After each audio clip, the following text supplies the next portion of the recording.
Turn now to saving the rhino. We are returning to South Africa, where Matt Gutman has a story of a very special group of miracle rhinos that are beating the odds in the urgent fight to save this endangered species. Hello again, Matt.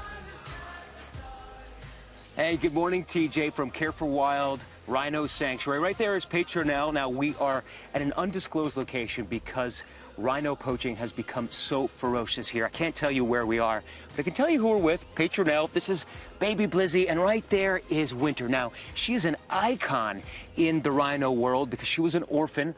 Poachers killed her mother. She was out in the wild. She lost her ears, and she suddenly created a miracle here. She was the first orphan rhino to mate with another orphan rhino to have a baby.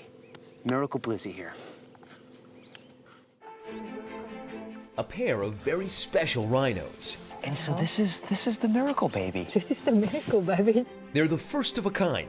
Winter becoming the first ever orphaned rhino to bear a calf. No one thought it was possible. Hi, Blizzy.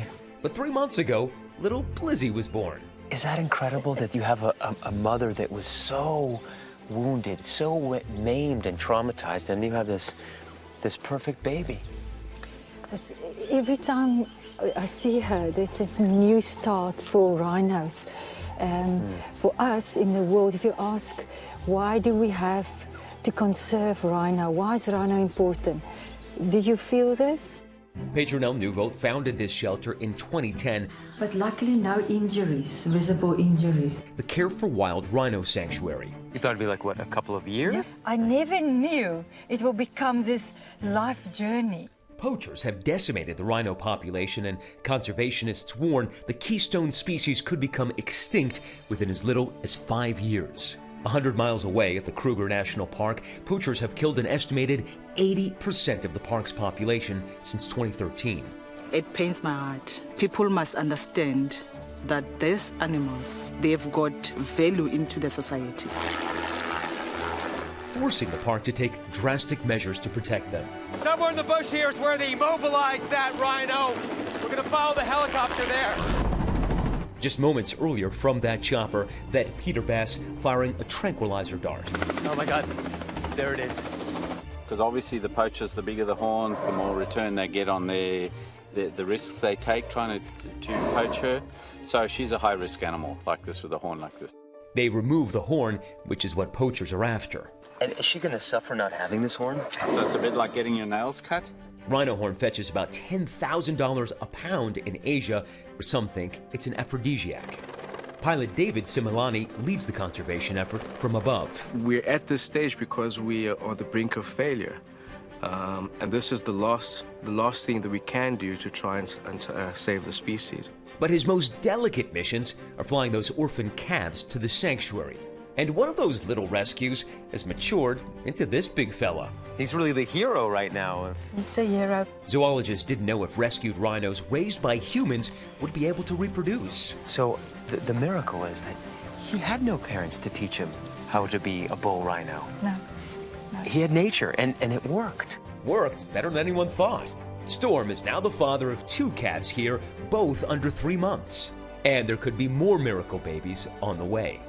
And these 2 are females that we think is also pregnant with his babies. So it went from no orphans ever having babies to now possibly 4 in a short period of time.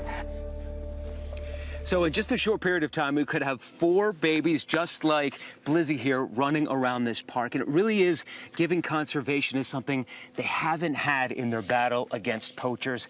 And that is a little bit of hope and a reproductive capacity here to make new baby rhinos. Now, it has been very tough going for conservationists, and it's hard to imagine not wanting to help these animals. So you can check out that code, that QR code at the bottom of your screen, scan it, learn how to support and donate to Care for Wild and other organizations so you can help these animals. And it is worth noting, guys, that I wouldn't be standing here without Petronell, because these are not tame, they're not domesticated animals, and this is not a zoo. They are absolutely wild, and hopefully we see a lot more of them here in the future. Yes. Guys. I'm so glad he said that. I was wondering about that, how they could stand so close to those rhinos. I know, but he answered it for us.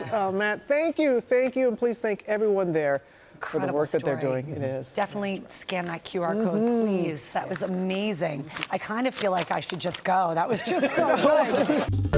Well, hey there, GMA fans. Robin Roberts here. Thanks for checking out our YouTube channel. Lots of great stuff here. So go on, click the subscribe button right over here to get more of awesome videos and content from GMA every day, anytime. We thank you for watching, and we'll see you in the morning on GMA.